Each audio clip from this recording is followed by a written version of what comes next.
오늘 우리가 보고자 하는 11절 이하에 나오는 말씀들은 26절까지를 쭉 보시게 되면 베드로가 설교를 하는 장면을 볼 수가 있습니다.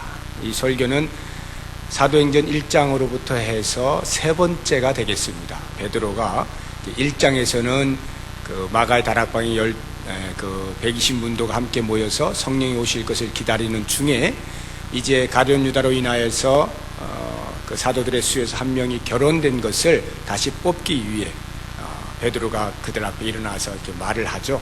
그래서 마띠아를 뽑지 않습니까? 그렇게 이제 첫 번째 설교를 하게 되고, 두 번째 설교는 2장에 나옵니다. 그것은 오순절 성령 강림 이후에 놀라운 성령의 역사가 있고, 특별히 이제 방언의 역사가 있게 되면서 많은 사람들이 놀라워할 때에 베드로가 그들 앞에 다시 서서 그런 일로 왜 놀라느냐 하면서 쭉 예수 그리스도의 십자가의 사건과 부활의 사건이 하나님 앞에서 어떠한 의미인가라고 하는 것을 그들에게 설교를 합니다.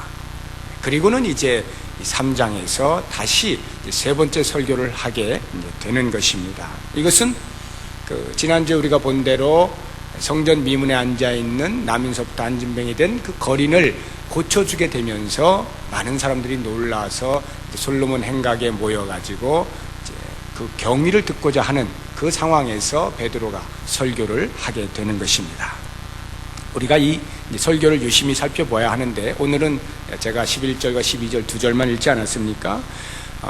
이 설교의 내용 전체적으로 보면요, 성령에 사로잡힌 베드로, 즉 성령으로 충만한 베드로가 과연 어떠한 모습을 하고 있는가라고 하는 것하고, 그 다음에 그의 머릿속에 하나님께서 어떠한 지혜를 넣어주셨는가라고 하는 이 두 가지를 우리가 볼 수가 있는데, 이제 오늘 11절 12절을 통해서는 성령에 충만한 베드로의 삶의 변화, 즉 삶의 태도에 대해서 한번 생각을 해보고, 다음 주부터는 그의 머릿속에 하나님께서 넣어주신 지혜, 과연 성령이 충만한 자의 지혜가 어떠한 것들인지를 하나씩 이렇게 살펴보도록 할 텐데요.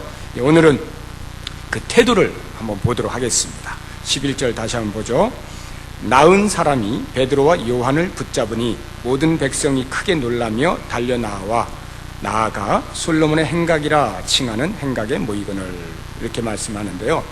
나은 사람, 즉 나면서부터 안진뱅이 된 자가 이제 일어서지 않았습니까? 그 사람이 베드로와 요한을 붙잡았다라고 하는 이 말이 이제 무슨 말인가 하면 이런 것입니다. 베드로와 요한이 그를 이제 이렇게 세웠잖아요. 은과 금은 내게 없거니와 나사렛 예수 그리스도의 이름으로 내가 내게 명하노니, 내게 있는 것으로 명하노니 일어나 걸으라, 이렇게 다 말씀을 하시고 오른손을 붙잡고 이렇게 세우니까 그 안진뱅이의 발과 발목에 힘을 얻어서 벌떡 일어났다는 거 아니에요? 그래서 성전으로 막 들락날락하며 걷기도 하고 뛰기도 하고 하나님을 찬미했다라고 하는 그런 놀라운 역사가 일어나게 된 것입니다. 얼마 동안 그렇게 하였는지는 알 수 없지만 한번 우리가 생각을 해보자고요. 그 다음에 이 안진뱅이가 일어서게 된 이 안진뱅이의 그 다음 행보가 과연 무엇일까 생각해보면 그렇게 어렵지 않죠? 워낙 급작스럽게 일어난 사건이기 때문에 벌떡 일어나서 성전이고 어디고 한 번도 경험해보지 못한 걷고 뛰는 일을 한 후에 잠시 정신을 차려보니까 곧 누가 생각나겠어요? 자기를 이렇게 세워준 사람, 그 사람 찾지 않겠습니까? 그러니까 베드로와 요한이 어디 갔는가 찾아서 그 사람이 가는 곳마다 쫓아가는 것입니다. 여기 붙잡았다라고 하는 말은 계속해서 따라다녔다는 거예요. 막 쫓아다녔다라고 하는 것이죠. 왜 쫓아다녔을까에 대한 이유는 여러 가지가 있을 수가 있겠습니다만, 가장 쉽게 생각할 수 있는 것은 너무나 감사하니까 감사합니다 이렇게 감사의 표현을 하기 위해서 쫓아다녔을 수도 있고요.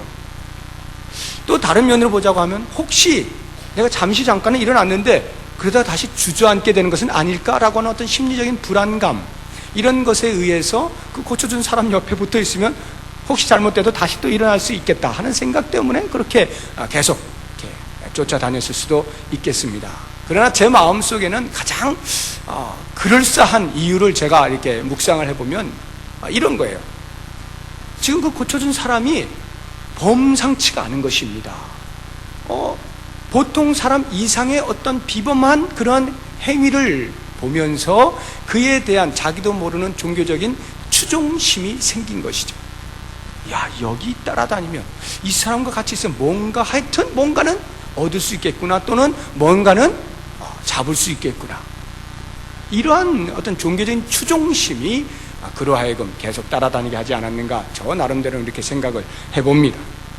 아무튼 그런 안진뱅이가 막 계속 이제 베드로와 요한을 이렇게 쫓아다니니까 그 광경을 거기에 모였던 많은 사람들이 목도를 한 것입니다. 그리고는 저 사람들이구나, 저 사람들이 바로 이 안진뱅이를 고쳤구나 라고 하는 것을 직감을 하게 되면서 그 베드로와 요한을 막 우르르 쫓아가서 데리고 간 겁니다. 어디에 데려갔느냐면 솔로몬의 행각이라 하는 곳으로 데리고 가서 앉혀놓고 자초지종을 우리에게 얘기해 주시오. 그 일어나게 된 경위를 듣고 싶어서 베드로와 요한을 끌고 간 것입니다. 행각이라고 하는 말이 무슨 말이냐면, 가장 쉽게 생각을 하신다면 인천대공원 가보니까 이렇게 팔각정 이렇게 있더라고요. 그래서 앉아서 이렇게 노닥노닥 할 수 있는 그런 자리가 있던데, 행각이라고 하면 그런 것으로 생각을 하시면 됩니다. 지붕은 있고 이게 벽은 없는, 기둥만 세워져 있고 벽은 없는. 그래서 솔로몬 성전에 이제 왜 솔로몬 성전이라고 부르냐면, 솔로몬 왕이 그 성전 동쪽에다가 그와 같은 모습의 건물을 이렇게 지어 놓았거든요. 그래서 이제 그때로부터 이제 솔로몬의 행각이다라고 하는 말을 하게 되었는데, 이 행각은 당시 그 유대 랍비들이 자기 제자들을 가르칠 때에 많이 사용하던 장소입니다. 예수님께서도 요한복음을 보시면은 그 솔로몬의 행각에 다니시니 이렇게 나오거든요. 그 다니시면서 그 사람들이 뭘 물으면 거기서 대답을 해주고 이렇게 복음을 전하는 그런 일들을 하신 거예요. 그러니까 이 베드로와 요한도 이 솔로몬의 행각이 그리 낯설지 않은 곳이죠. 상당히 익숙한 곳이었을 것이다 라는 것을 알 수가 있습니다. 자, 그런데 이 솔로몬의 행각으로 몰려든 군중들에게 베드로가 이제 설교를 하기 시작하는 것입니다. 그 12절에 이제 첫 서두가 나오는데, 그 12절의 말씀을 보면 성령으로 충만해진 후에 베드로의 변화된 그 모습 또는 태도를 가장 극명하게 발견할 수가 있습니다. 뭐라고 되어 있습니까? 베드로가 이것을 보고 백성에게 말하되, 이스라엘 사람들아, 이 일을 왜 기이 여기느냐? 우리 개인의 권능과 경건으로 이 사람을 걷게 한 것처럼 왜 우리를 주목하느냐? 이렇게 말씀을 하는 거예요. 이 말씀에서 무엇을 발견할 수가 있습니까? 오순절 성령 강림 이후에 베드로에게, 또는 사도들이라 해도 좋습니다, 그들에게 나타난 가장 큰 변화가 무엇이라고 여러분들은 생각을 하십니까? 지금 2장으로부터 3장까지 쭉 이렇게 흘러내려오면서 오순절 성령 강림 이후에 나타났던 역사들을 이렇게 여러분들이 상상하시면서 그들에게, 사도들에게 일어난 가장 큰 변화가 있다면 과연 무엇이라고 생각이 드십니까? 아마 잘은 몰라도요, 너무나도 쉽게 기사와 이적을 베푸는 능력을 받게 된 것이라고 하는 것으로 생각을 하기가 쉬울 것입니다. 성령 강림 이후에 사도들은 놀라운 기적들을 막 행사했다라고 하는 것이 우리의 뇌리 속에 아주 강렬하게 박혀 있는 것입니다. 그러나 오늘 우리가 읽은 이 12절의 말씀을 보게 되면 그것이 아닌 것을 알 수가 있습니다. 오히려 사도들에게서 가장 큰 변화라고 한다면, 그런 능력을 행하고도 태연해졌다라고 하는 것입니다. 능력을 행하고도 태연해졌다. 다시 말하면 성령에 의해서 사로잡히게 되면서 이 베드로는 기적의 사건이 일어난 현상에 초점을 맞추는 것이 아니라 기적이 왜 일어났느냐라고 하는 것에 초점을 맞추게 되었다라고 하는 것입니다. 결론을 제가 먼저 말씀을 드린다고 하면, 성령으로 충만해지면 모든 영광을 주님께 돌리게 된다라고 하는 것입니다. 이제 이 결론을 향하여 제가 하나씩 추적을 해 보도록 하겠습니다. 성령이 임하기 전, 그러니까 제자들이 성령 강림 이전에는 과연 어떠한 모습으로 살았는가를 보면 금방 비교가 되겠죠. 누가복음 10장을 한번 찾아보시기 바랍니다. 누가복음 10장.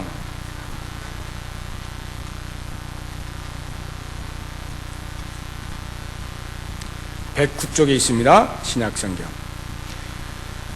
10장 1절을 보면 이렇게 나옵니다. 이후에 주께서 달리 70인을 세우사 친히 가시려는 각동 각처로 둘씩 앞서 보내시며, 지지난주 주일 설교 때 제가 이렇게 12명의 제자들을 둘씩 짝지어서 전도하러 보내셨다라고 하는 그 말씀을 드렸죠.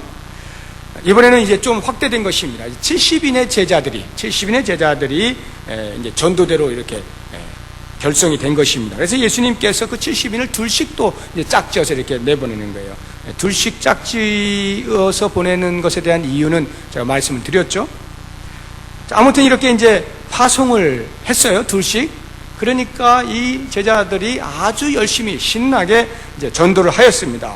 그리고는 돌아왔는데 놀라운 일이 벌어지죠. 17절을 한번 보시기 바랍니다. 누가복음 10장 17절. 17절 한 절 우리 같이 한번 읽어보겠습니다. 시작.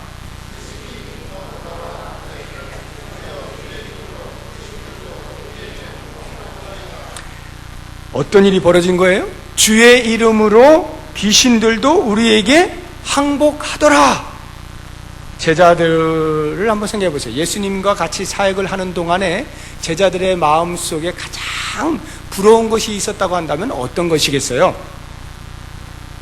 예수님께서는 시도 때도 없이 마음만 먹으시면 아무 때나 병자들 고치시고 귀신 쫓아내시고 심지어는 죽은 자까지 살리시는 그런 기적을 베푸시는 것, 그것이 가장 부럽지 않았겠습니까? 제가 따라다녔다 할지라도 그랬을 것 같아요. 야, 어떻게 하면 저렇게 하실 수가 있을까라고 하는 것이죠. 보통 사람으로는 안 되는 거잖아요. 제자들은 아무리 기를 쓰고 해보려고 해도 안 되는 거 아닙니까?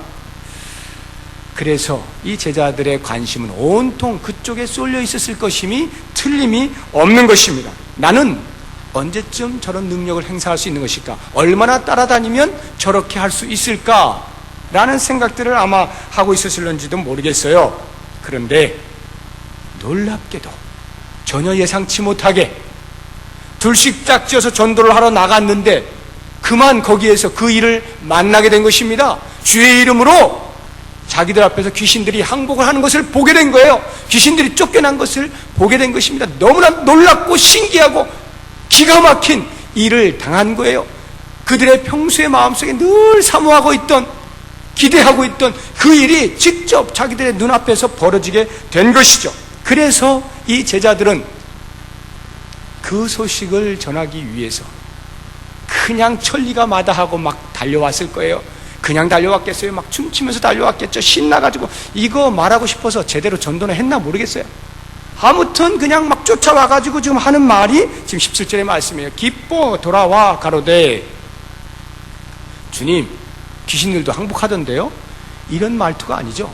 난리가 난 거예요. 지금 난리가 난 겁니다. 나도 당신처럼 기적을 행할 수 있게 되었어! 라고 그렇게 이야기를 하는 것입니다. 그런데 그렇게 말하고 있는 예수님, 그렇게 말하고 있는 제자들을 향해서 예수님께서는 축하를 해주셔야 될 텐데, 그래 이제 너희도 드디어 나처럼 돼가는구나, 이렇게 축하를 해줘야 되는데 그러지를 않는 것입니다. 뭐 잠시 이렇게 동조하는 듯한 말씀을 하시긴 하는데 전혀 다른 쪽으로 물꼬를 트시는 것을 볼 수가 있습니다. 18절 이하를 보십시오. 예수께서 이르시되 사단이 하늘로서 번개같이 떨어지는 것을 내가 보았노라. 내가 너희에게 뱀과 정갈을 밟으며 원수의 모든 능력을 제어할 권세를 주었으니 너희를 해할 자가 결단코 없으리라. 그 다음에 이제 20절에 이렇게 말씀을 하시는 거예요. 그러나 귀신들이 너희에게 항복하는 것으로 기뻐하지 말고 너희 이름이 하늘에 기록된 것으로 기뻐하라.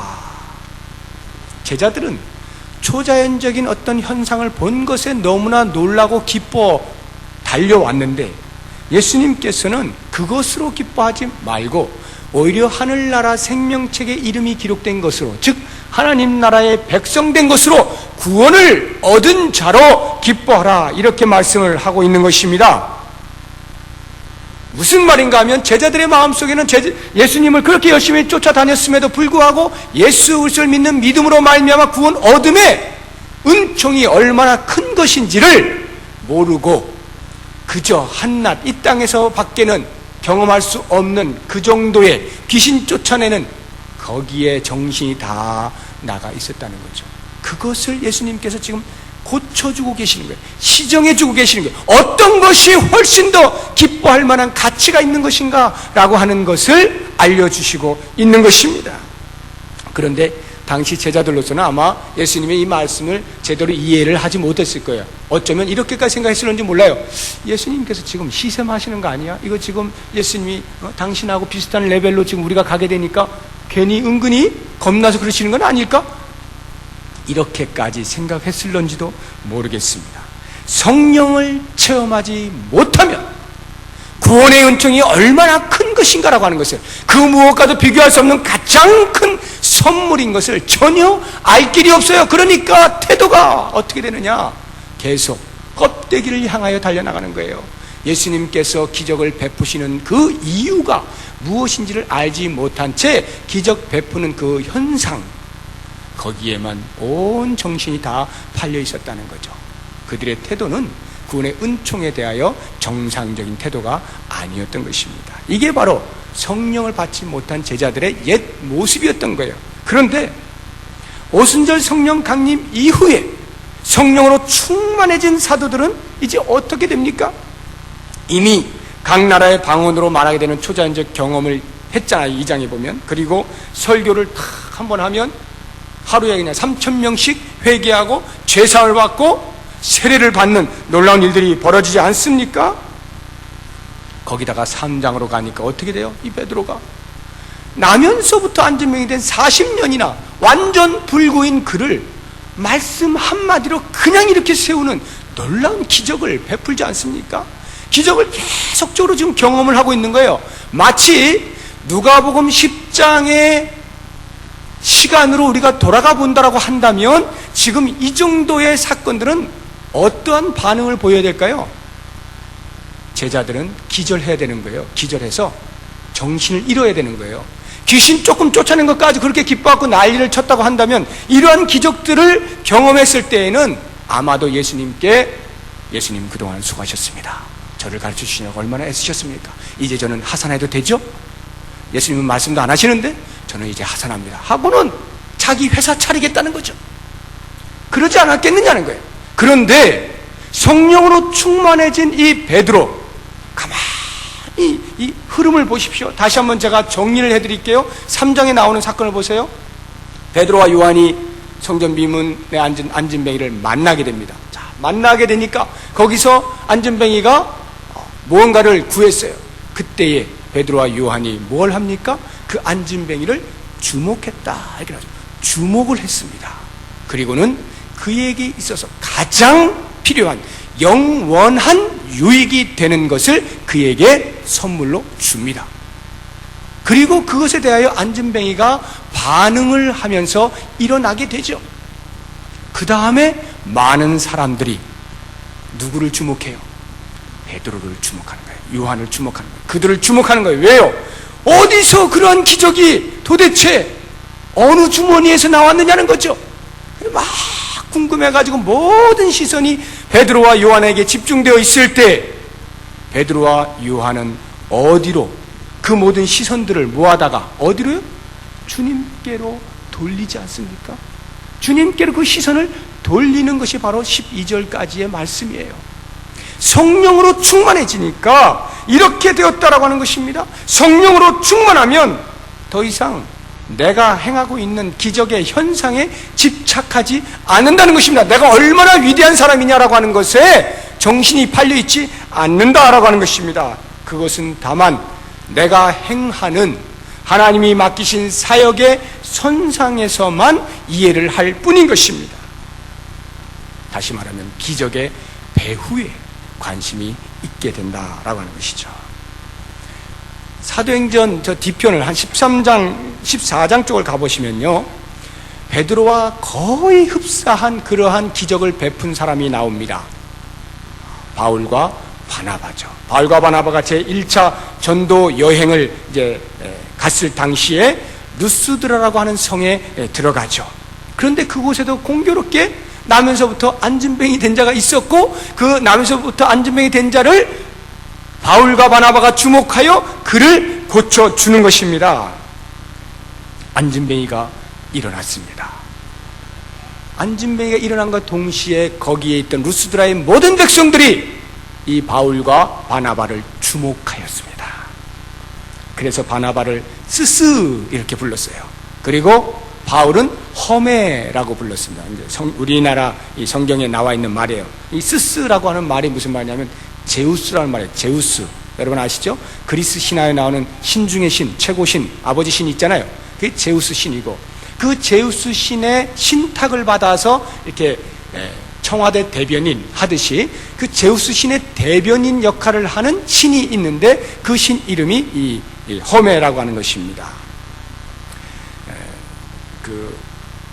뭡니까? 로마 신화로 하자고 하면, 이 그리스 신화를 로마 신화로 하자고 한다면 주피터하고 머큐리, 혹시 여러분 신화를 읽어보신 분들은 이해가 금방 되실 텐데, 이 주피터와 머큐리에 해당이 되는 것이죠.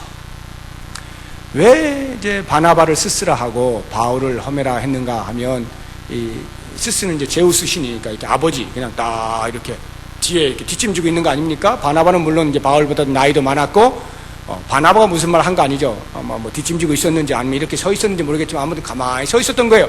그리고 바울이 다 말한 거죠. 바울이 말하니까 저 바울이 아마 이 큰 신의 대변자인가 보다 해서 바나바는 스스요, 바울은 허메라 하면서 어떤 일이 벌어졌냐면 신이니까 제사를 드리려고 했던 것입니다. 이리 오시오, 신들이여 이리 오시오, 우리가 제사를 드리겠습니다. 이런 일이 벌어진 거죠. 그런데 바로 그 순간에 바나바와 바울이 그 모든 자기들에게 시선이 집중되어 있던 그것을 다 주님께로 돌렸다라고 하는 것입니다. 그런데 이제 이 성경의 표현을 우리가 한번 볼 텐데, 성경의 표현을 보면 대단히 흥미로운 것을 발견할 수가 있어요. 사도행전 한번 보세요. 14장 8절입니다.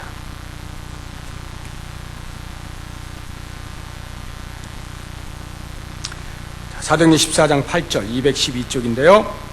제가 한번 읽어볼게요. 루스드라의 발을 쓰지 못하는 한 사람이 있어 앉았는데 나면서 안진뱅이 되어 걸어본 적이 없는 자라. 바울의 말하는 것을 듣거늘 바울이 주목하여 구원받을 만한 믿음이 그에게 있는 것을 보고 큰 소리로 가로되 내 발로 바로 일어서라 하니 그 사람이 뛰어 걷는지라. 무리가 바울의 행한 일을 보고 루가오니아 방언으로 소리질러 가로되 신들이 사람의 형상으로 우리 가운데 내려오셨다 하여 바나바는 스스라 하고 바울은 그 중에 말하는 자이므로 허메라 하더라. 성박 스스 신당의 제사장이 소와 화관들을 가지고 대문 앞에 와서 무리와 함께 제사하고자 하니, 여기까지가 제가 이제 설명드린 말씀이죠. 그 다음을 잘 보십시오. 14절입니다. 두 사도 바나바와 바울이 듣고, 지금 이런 일이 벌어진다는 걸 듣고 뭘 했어요? 옷을 찢고 무리 가운데 뛰어 들어가서 소리 질러 가로되 여러분이여 어찌하여 이러한 일을 하느냐? 우리도 너희와 같은 성정을 가진 사람이라 너희에게 복음을 전하는 것은 이 헛된 일을 버리고 천지와 바다와 그 가운데 만유를 지으시고 살아계신 하나님께로 돌아오라 함이라. 옷을 찢는다는 게 무슨 말이에요? 이 무슨 천지개벽할 소리냐 라고 하는 것입니다. 이게 무슨 일이야 도대체? 옷을 벌컥 찢고는 소리를 버럭 지르는 거예요. 뭐 하고 있는 거야 지금? 소리를 버럭 지르는 거예요. 그리고는 뭐라 그래요? 내가 너희에게 복음을 전하는 이유가 뭐라고 생각하느냐?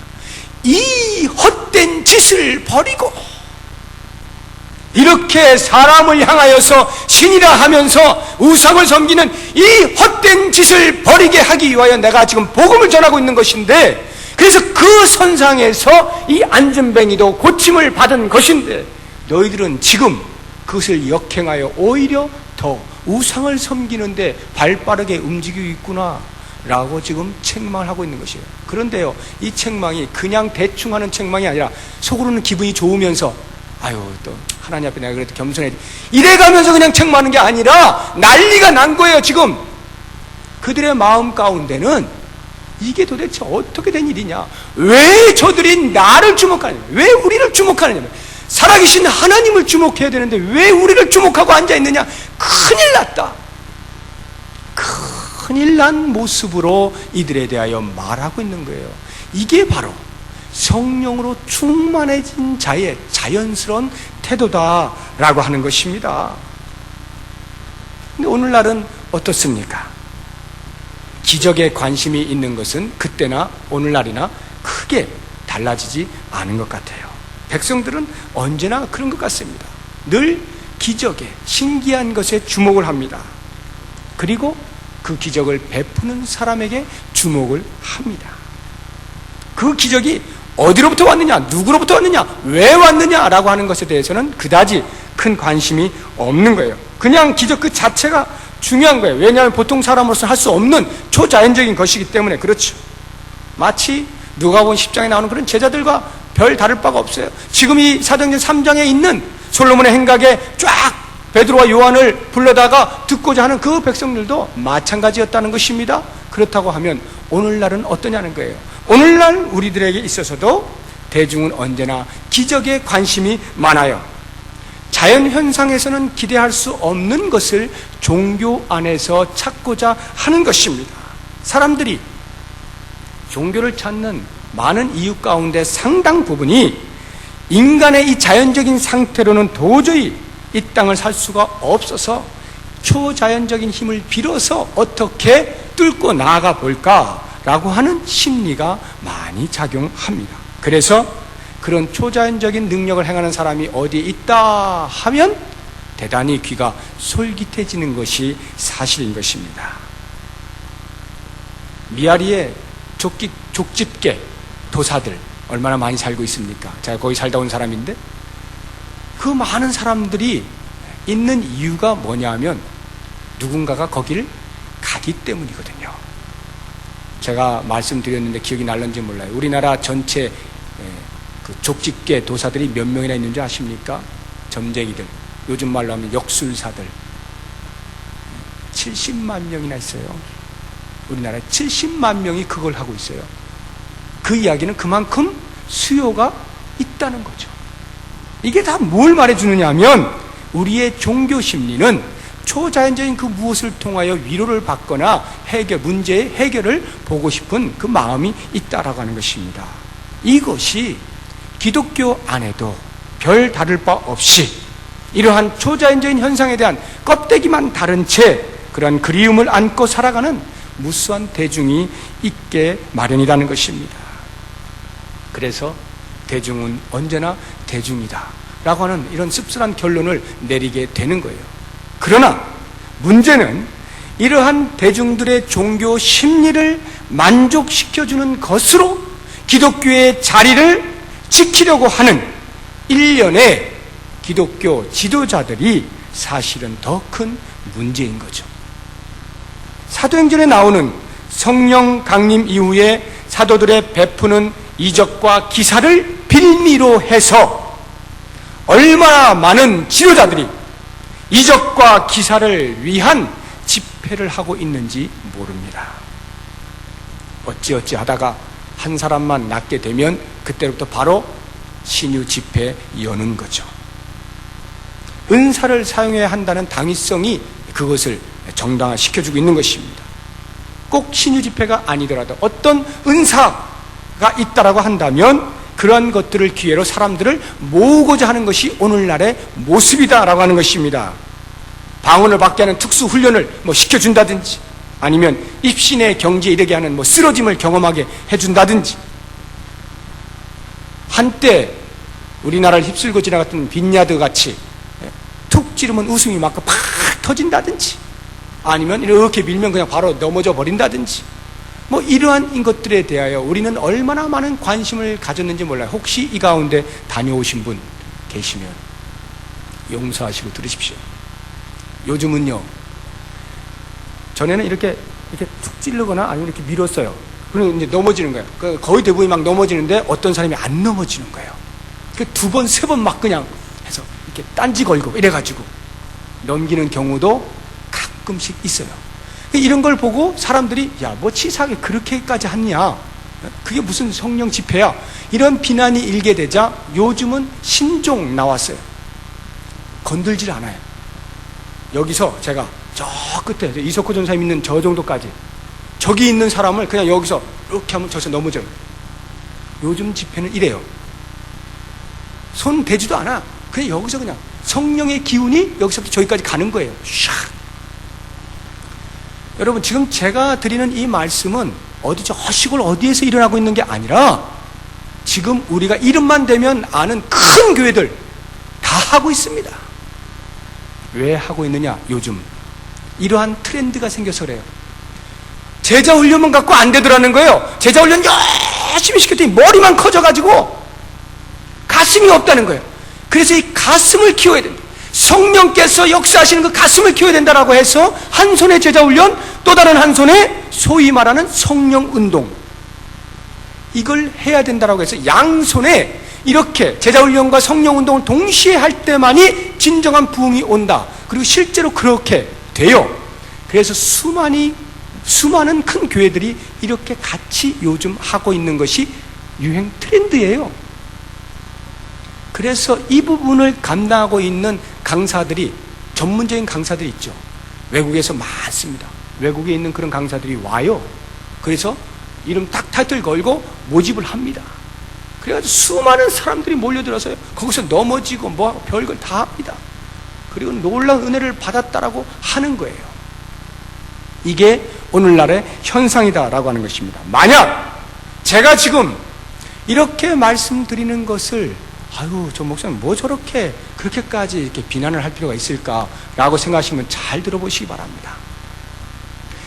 만약 이 사도행전의 사건 말이죠, 베드로와 요한이 경험한 이 기적 사건들, 이것이 오늘날 일어났다라고 가정을 해보세요. 가정을 하고 오늘날과 같은 그런 현상으로 우리가 이것을 추적한다라고 할 때에 베드로와 요한은 지금 뭐 해야 될까요? 지금 베드로하고 요한은 이 나은 안진뱅이에 의해서 쫓겨다니고 있는 거예요. 야야 됐어 하고 지금 자기 길 가고 있는데 계속 쫓아다니면서 붙들고 있는 거예요. 그거 보고 사람들이 잡아다가 경위를 이야기하라 말하고 있는 것입니다. 베드로와 요한이 단 한 번도, 단 한순간도 자, 안진뱅이 일어났지? 이제 안진뱅이가 됐든 전륜발이가 됐든 장님이 됐든 소경이 됐든 뭐가 됐든 다 나에게로 와, 줄 서, 내가 고쳐줄게, 이러지 않았다는 거예요.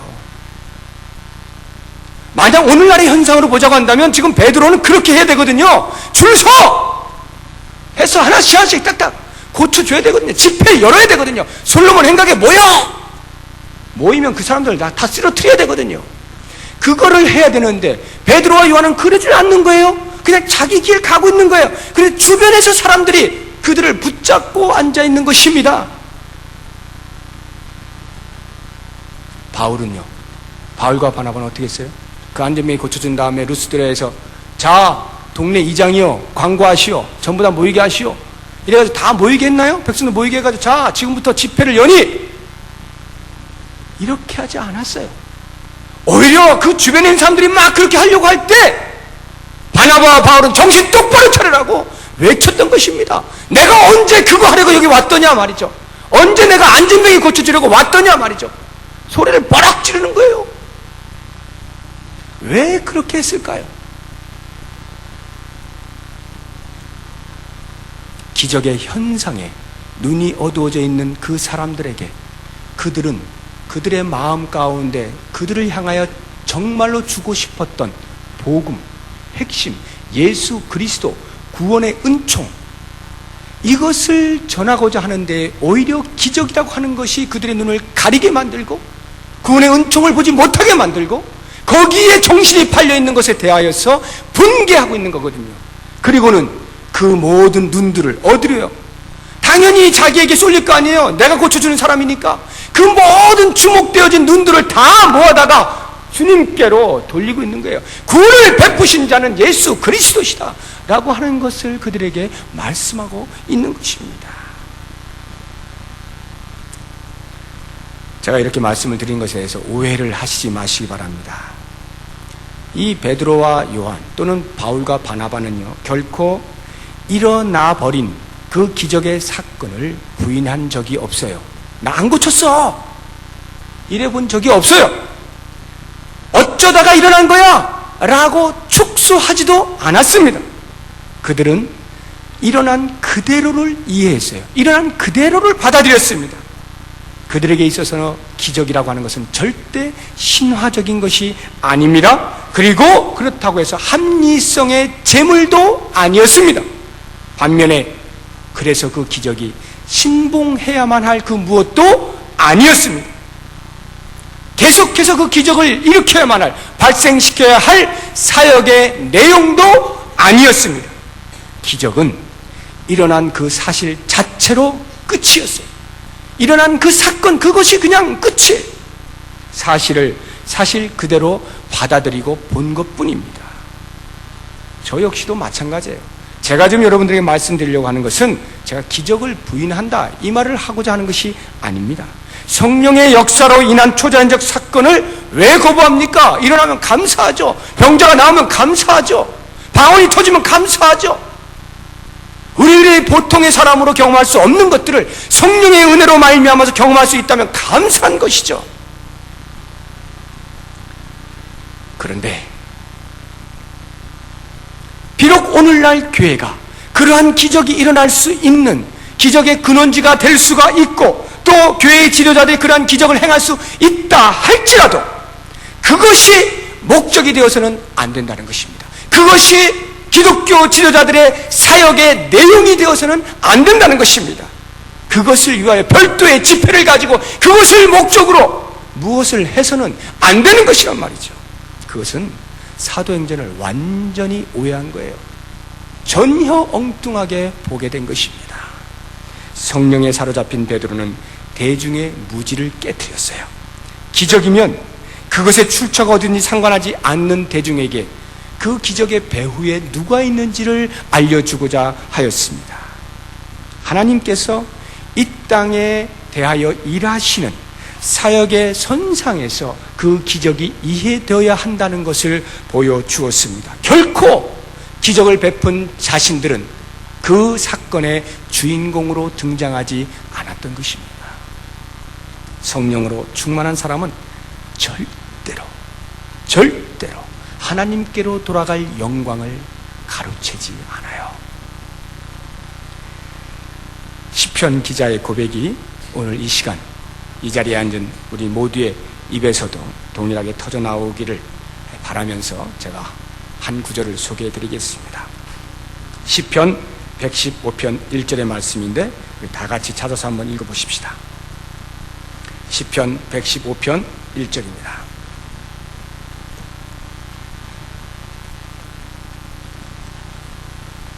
구약성경 886쪽입니다.